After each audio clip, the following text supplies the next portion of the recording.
সকলকে স্বাগত। আজকে আমি আপনাদের সঙ্গে লইট্টা মাছের পাতুরি রেসিপিটা শেয়ার করব। আপনারা আমার সঙ্গে থাকুন। এটা একদম ভিন্ন ধরনের হবে। ভিডিওটি প্রথম থেকে শেষ পর্যন্ত দেখলে বুঝতে পারবেন যে এটা ভিন্ন ধরনের রেসিপি হচ্ছে। লইট্টা মাছ কেটে ধুয়ে জল ঝরিয়ে নিয়েছি। এই মাছটাকে এবার আমি ম্যারিনেট করে নেব। লেবুর রসটা দিলে পরে আস্তে ভাবটা কমে যাবে আর স্বাদটাও হবে অসাধারণ। হাফ চামচ হলুদ গুঁড়ো দিচ্ছি, ধনে গুঁড়ো হাফ চামচ, জিরে গুঁড়ো হাফ চামচ, শুকনো লঙ্কার গুঁড়ো হাফ চামচ, পরিমাণ মতো লবণ।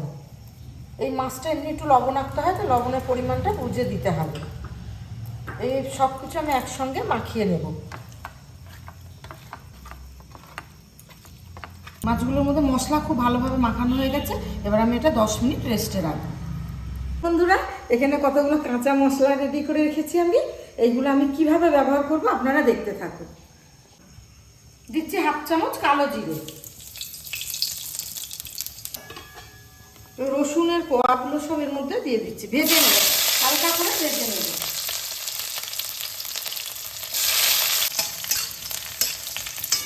এবার দেবো একটা কুচনো পেঁয়াজ। রসুনের একটা খুব সুন্দর গন্ধ আসছে।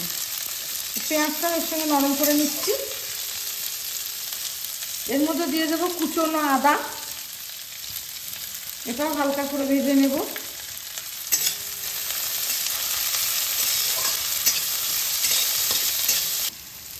পেঁয়াজ আদাটাও এর সঙ্গে হালকা করে ভাজা হয়ে গেছে। এবার দিচ্ছি 6টা কাঁচা লঙ্কা, এটাও এর মধ্যে হালকা করে ভেজে নেব। এবার একটা টমেটো কুচো দিয়ে দিচ্ছি এর মধ্যে, এটাকে ভেজে নেব। এবার দেবো আমি এখানে হাফ চামচ লবণ, আর মাছে আমি লবণ দিয়েছি। এখানে হাফ চামচ লবণ দিয়ে এই মশলাগুলোকে সব ভেজে নেব। মশলাগুলো সব ভাজা হয়ে গেছে। এটাকে এবার আমি ঠান্ডা করে একটা পেস্ট বানিয়ে নেব। মশলাগুলো এখানে ঠান্ডা হয়ে গেছে, এবার আমি পেস্ট করে নেব।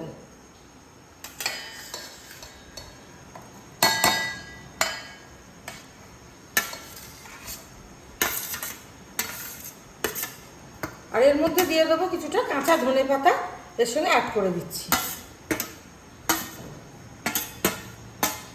ভেজে রাখা মশলাগুলোকে পেস্ট করে নিয়েছি। এবার এই মাছের সঙ্গে আমি এগুলোকে মেখে নেব, এই মশলাটাকে মেখে নেব। এইভাবে রান্না করলে একদম ভিন্ন রকমের স্বাদ হবে আর খেতেও অপূর্ব লাগবে। দেখুন বন্ধুরা, এই ভাজা মশলাগুলো পেস্ট করে নিয়ে এই যে মাখছি আমি ভালো করে। আর এর মধ্যে দিয়ে দেবো সর্ষের তেল।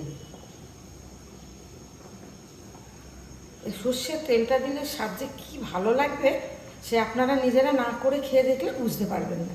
এইভাবে বাড়িতে একবার করবেন, করে খেয়ে দেখবেন কত সুন্দর লাগবে, একদম ভিন্ন রকমের স্বাদ হবে। এইভাবেই রান্না করবেন। আর ভিডিওটা যদি ভালো লাগে আপনাদের তাহলে লাইক, কমেন্ট, শেয়ার আর অবশ্যই এই চ্যানেলটিতে সাবস্ক্রাইব করবেন। এইবার আমি এই মাখা মাছটা পাতার মধ্যে দেব। এবার আমি পাতাগুলোকে সাজিয়ে নিচ্ছি। কড়াই একটু সামান্য সর্ষের তেল দিয়ে নিচ্ছি।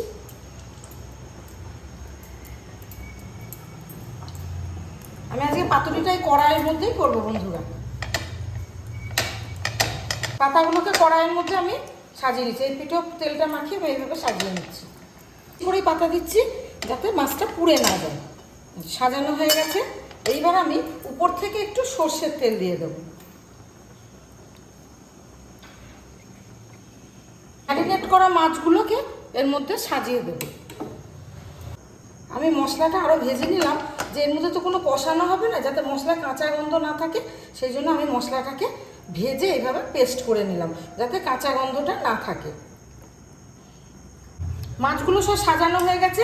এবার এই মশলাগুলো আমি উপর দিয়ে দিয়ে দিচ্ছি। ম্যারিনেট করা মাছগুলো সব সাজানো হয়ে গেছে। এবার উপর দিয়ে আমি একটু সর্ষের তেল দিয়ে দেবো। 4টে কাঁচা লঙ্কা উপর দিয়ে দিচ্ছি। আর দিয়ে দিচ্ছি কিছু কুচনো ধনে পাতা।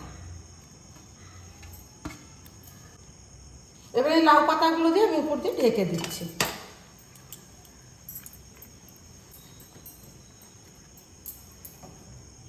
ঢাকা দিয়ে এবার আমি 10 মিনিট এই পাতুরিটা হাই ফ্লেমে কুক করে নেব। তারপরে লো ফ্লেমে 5 মিনিট চাপিয়ে দিলাম। এটা 10 মিনিট কুক হোক।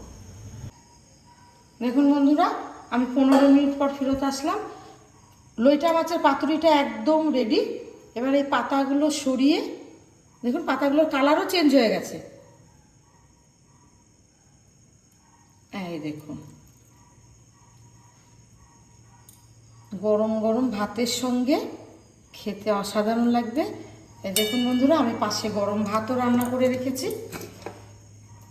আজকে রাতের খাবার আমাদের লইটা মাছের পাতুরি আর গরম গরম ভাত। সকলে হাত চেটে পুটে খাবে। আপনারাও বাড়িতে এইভাবেই রান্না করবেন, গরম গরম ভাতের সঙ্গে খাবেন। আর আমাকে কমেন্টে অবশ্যই জানাবেন যে কেমন লাগলো। আর অবশ্যই প্লিজ প্লিজ সাবস্ক্রাইব করবেন। আপনারা সুস্থ থাকুন, ভালো থাকুন। আবার দেখা হবে নেক্সট ভিডিওতে।